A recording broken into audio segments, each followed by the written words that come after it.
Well, when someone's been to hell and back, the story they share, I find, is usually something we can all learn from. I know you're thinking, well, how do you define hell and back? I'm sure many of you have your own definition right now, considering what we're all going through, different degrees of it. But my first guest journey is one we would all agree fits the description of hell. Over and over, Michelle Hord had been told she would not be able to have children. So when she gave birth to a daughter at age 39, she called it a dream, a miracle from God. Gabrielle, her Gabby Bear, grew up surrounded by love. She had her own dreams, already enrolled in a dual language class in 2nd grade. She wanted to travel to faraway places like China and Egypt. She loved reading with her mom, dancing, and playing music. At age 7 and 10 months, she was an unstoppable burst of energy with the brightest of futures ahead of her. Michelle and her husband Neil ended their marriage in 2017. A day after the divorce was final, turned into the darkest day of Michelle's life. Michelle learned that her precious baby girl had been killed by the child's very own father. Neil White was found guilty of murder. Prior to his sentencing, Michelle bravely spoke with all the ferocity of a mother fighting for justice. Neil, you chose to murder Gabrielle. You did it with steel in your veins. I will move with a hole in my heart, but a purpose in my spirit. I will die trying to guarantee that the 27 hours I lovingly took to bring that baby girl into the world was not in vain. And that despite your best efforts, you couldn't erase her life. And so, Your Honor, as I live and wake each day in both sorrow and fear, it is my deepest hope and most impassioned plea that for every breath this convicted felon takes for the rest of his life, he will take it incarcerated. 2 years after his daughter's murder, he was given the maximum sentence of 25 years to life in prison.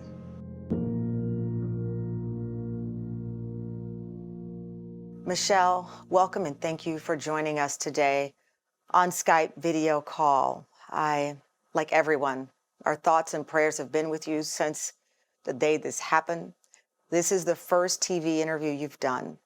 Why are you speaking out now?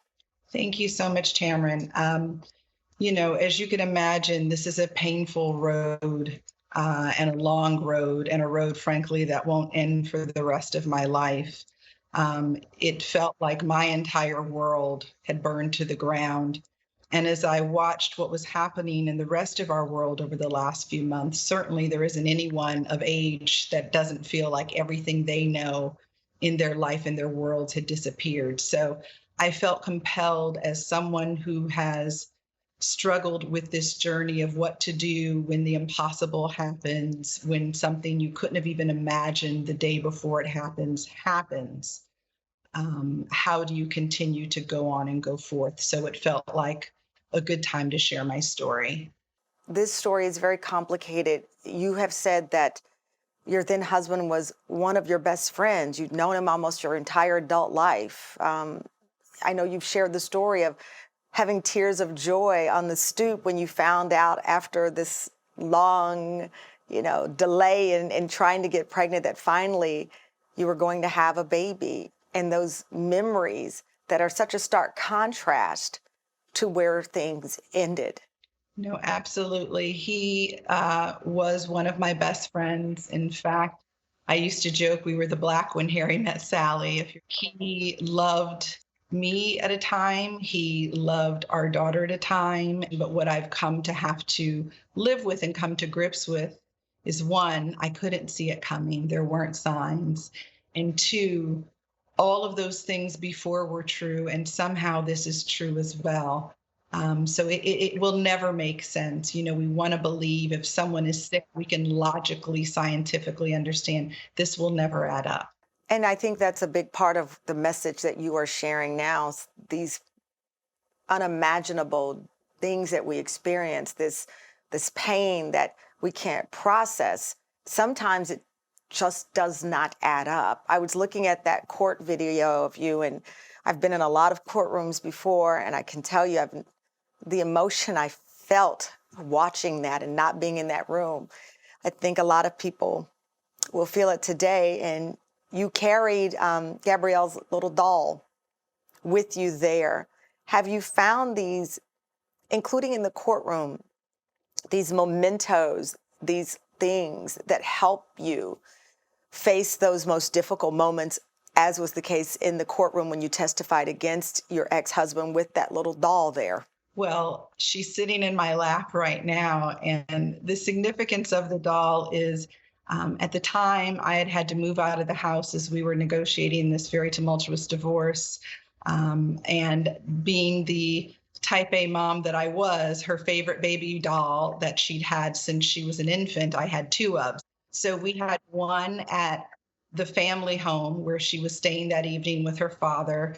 And I always had one in the place I was renting. And because the crime scene occurred in her bedroom where she was born and grew up, I lost so many of her things. So having this doll has become very significant for me, and just a reminder of the love that does not disappear when someone physically disappears from the earth. You said earlier that this was like everything was burning down. And a big reason, again, why you wanted to share your stories today is that you want to focus in on the hope that comes from, and you think about something burning down and you see it's all ash. There's nothing there. Many times, any sign of life is gone. And you want to share this story of hope and resilience. What did you learn, or how did you learn that this was possible? Was it a book? Was it quiet time alone? How did you get to that point where you saw hope in the midst of complete despair? My father always says he's grateful for my faith in my fight. And I had my faith in whoever, whatever that higher power, higher being in the universe is. If you have that, it's an insurance policy of sorts, quite frankly. I lost my mother and grandmother in my early 20s. And so I had to cash that insurance policy in, for lack of a better word, at an early age. And so I knew not what I was capable of, but what the potential that we all have inside of us when we're called to stand up. And there's nothing, you understand this as a mom, there is nothing or no one that you will stand up and fight for more than your child. I think that my determination of continuing on to not let this destroy me, that while I'll never know the motivations behind what happened, I defiantly refuse to lay down and die. I defiantly refuse to let this define me or define my daughter's life. So I have tried desperately to fight for those moments of light on the other side of this very dark place.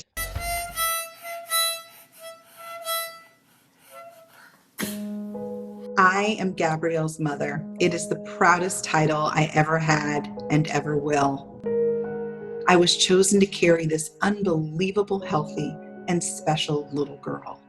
And despite my fear, my devastation, and my pain, I am still here to hope, to breathe, to pray, to tell her story. What do you want to say to Mommy? I love you. We're back, and that was Michelle Hord reading a journal entry she wrote after her 7-year-old daughter was murdered by her ex-husband, the child's father. Michelle, my goodness, you have said that in this very difficult time that we are facing globally, that we can challenge ourselves. In the darkness, there's light. What do you believe that people should challenge? What should we call upon here? You don't know what you have in you until you have to call upon it. So I would say two things. One, imagine a future. It's hard to not want to go back. We hear a lot in the news about going back to the way things are. Frankly, we will never be who we were. And so it's okay to mourn that loss and to imagine, so what is the way forward? What comes after the yet? What comes after the nevertheless? What is the in spite of versus perhaps the because of in your scenario? And I think the other thing is to think about making an impact. Whenever we're able to get outside of ourselves, if that's making dinner and putting it on an elderly neighbor's stoop, if that's sharing encouraging messages, whenever we're able to think beyond our own horizon, it gives us perspective. It gives us the opportunity to do something for someone else. And it gives us that opportunity to find light in the darkness. It is incredible just hearing you speak and knowing how close you are still to the date. This is not years later, and not that the feelings would change, whether it's 3 years, 30 years, or 300 years. And I think something you've said is part of this. You said, let go of the expectation of an explanation. You said that earlier in the interview, and I'm curious, what does that mean for you, and how do we implement that, you think, in these times? We all live in a world when from the time you can talk, you ask why, right? Why have things happened? Why have things happened?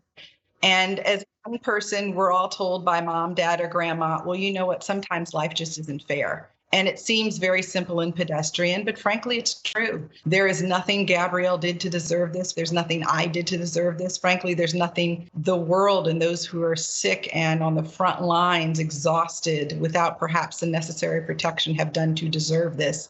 And yet it is here.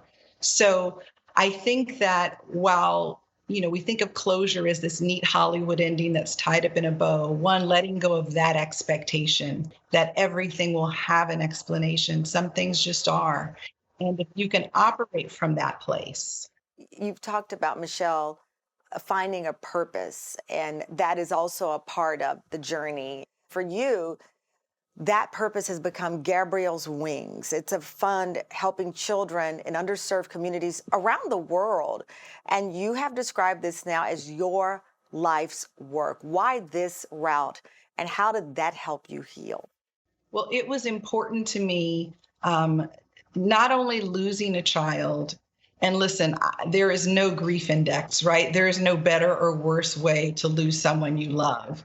And given the level of betrayal, you can imagine just grappling with that, grappling with my daughter's name being associated with such a heinous act. So I was determined early on that what people knew about my daughter, when they spoke her name, it would be in light, it would be in purpose, it would be in hope. It would not be in tragedy and darkness. So Gabrielle's Wings is all about trying to give children, a lot of children who look like my daughter, opportunities that, frankly, a lot of children that look like my daughter don't necessarily have. So we work to look for those, I like to call game changer opportunities, specifically early in the elementary school years, whether that's STEM summer camp scholarships, and a fully accessible playground so children of all abilities can play and be creative. Library spaces around the world on 3 continents that offer books and educational materials and computers where there were deficits. How can Gabrielle's Wings help other children soar?